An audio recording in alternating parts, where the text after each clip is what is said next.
Assalamu alaikum wa rahmatullahi ta'ala wa barakatuh. Donc, passons le chapitre 3 du module programmation orientée objet. Donc, déjà, comme vous savez, le chapitre 3 sera concentré sur la partie pratique, c'est-à-dire l'utilisation du langage C# pour la création des classes simples, pour la déclaration des objets, pour la création des classes complexes, pour l'ajout des collections, des exceptions et le support du stockage. Donc, commençons par le premier point, c'est la création d'une classe simple.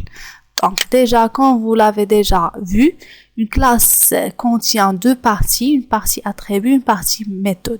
Pour déclarer une classe en C#, on met le mot-clé classe, on donne le nom de la classe, on met accolade ouvrante et on donne quelque chose ici qui sera appelé attribut et par la suite des méthodes et on ferme notre classe.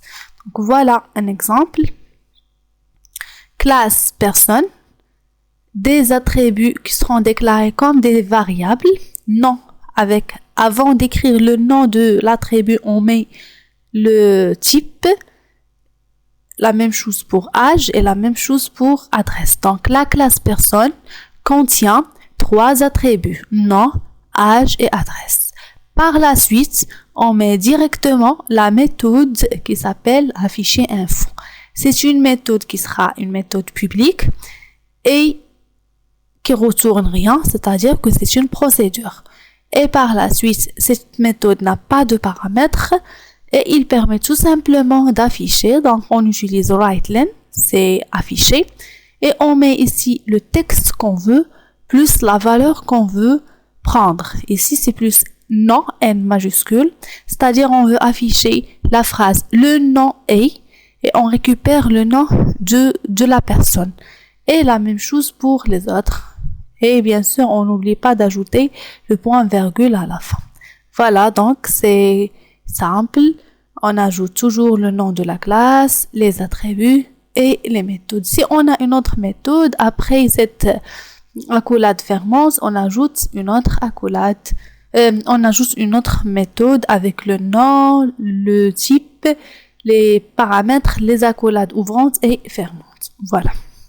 Donc, ça, c'est ce qu'on va voir en détail dans cette partie. Donc, voilà, la syntaxe de déclaration des attributs. En général, on met la visibilité. Voilà, la syntaxe, on met visibilité, le type de l'attribut et le nom de l'attribut et point virgule. Exemple, visibilité publique, on va voir tout de suite ça veut dire quoi visibilité. Par exemple, public, on donne le type par exemple string, c'est-à-dire chaîne de caractères, et le nom avec un point virgule à la fin. Et on ajoute les attributs qu'on a. Pour les méthodes, c'est la même chose. Donc, visibilité, type de retour, nom de la méthode. Si la méthode contient des arguments ou des paramètres, on les ajoute ici avec leur type et on ferme parenthèse. Si on a plusieurs arguments, on met le premier et on met virgule, le deuxième, virgule, etc. Donc, accolade ouvrante et on donne ici le corps, c'est-à-dire le traitement à réaliser dans cette méthode. Et à la fin, on ajoute return, ça c'est un mot-clé, return, et on donne une valeur de retour si on a un type de retour ici. Si on a void, c'est-à-dire que c'est une procédure, on met return, point virgule directement sans valeur de retour. Voilà. Donc, ça veut dire quoi visibilité?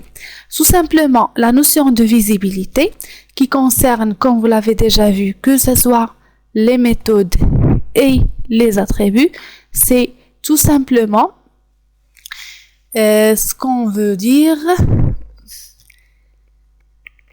c'est l'accès, c'est le type d'accès. Donc, la visibilité d'un attribut ou d'une opération permet de déterminer qui pourra y accéder, c'est-à-dire à qui on donne droit de voir cette méthode ou cet attribut. C'est une, bien sûr, notion fondamentale qui décrit le concept d'encapsulation. Encapsulation, comme vous l'avez déjà vu, c'est rendre une partie de la méthode cachée, c'est-à-dire une partie privée, une partie publique. Donc ça, c'est la notion d'encapsulation. Comment appliquer la notion d'encapsulation? C'est tout simplement utiliser la visibilité. On a 3 types de visibilité. Donc, on a private, public et protected. Donc, on a une règle qui dit que pour appliquer le concept de l'encapsulation sur une classe, les attributs doivent être private. Toujours. Les attributs doivent être private. C'est-à-dire que ce sont des caractéristiques privées de la classe. Les méthodes, en général, seront des méthodes publiques. C'est-à-dire que ce sont des traitements fournis à tout le monde. Tout le monde peut utiliser ou peut demander ces traitements. Et quelques méthodes peuvent être privées si elles ne participent pas au fonctionnement externe. Ils ne participent qu'au fonctionnement interne. C'est-à-dire que simplement, ces méthodes seront utilisées à l'intérieur de la classe. Donc, très simplement, si on veut avoir une vie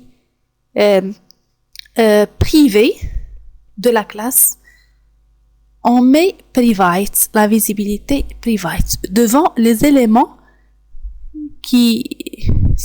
qu'on veut cacher. Si on veut donner un élément ou un traitement à tout le monde, on met la visibilité publique. Et on a une autre visibilité qu'on l'appelle protected, et cette visibilité, si on l'ajoute ici, par exemple, au lieu de mettre private, on met protected, c'est-à-dire que notre attribut ou notre caractéristique âge sera vu par la classe elle-même et toutes les classes filles de cette classe. Et si on met ici public, c'est-à-dire qu'elle sera publique, et c'est-à-dire vu par tout le monde. Bien sûr, dans la classe, on ne doit pas avoir tous les éléments publics. Si on a tous les éléments publics, c'est-à-dire qu'on n'a rien caché, qu'on n'a pas la vue interne, donc on n'a pas appliqué le principe d'encapsulation. Voilà donc comment appliquer le principe d'encapsulation. C'est tout simplement utiliser la notion de visibilité, sachant qu'on a 3 types de visibilité. Private, si on veut rendre l'élément caché, c'est-à-dire il sera utilisé juste avec la classe elle-même. On utilise la visibilité publique pour rendre un élément, et surtout les méthodes publiques, donc utilisées par tout le monde. Et on a un 3e type de visibilité qui est protected et qui est utilisé avec la notion d'héritage qu'on va voir par la suite. Donc voilà ce qui concerne cette partie. Essayons de me suivre dans la partie 3 qui vous guide à créer et utiliser les objets de ces classes. Merci et à la vidéo suivante.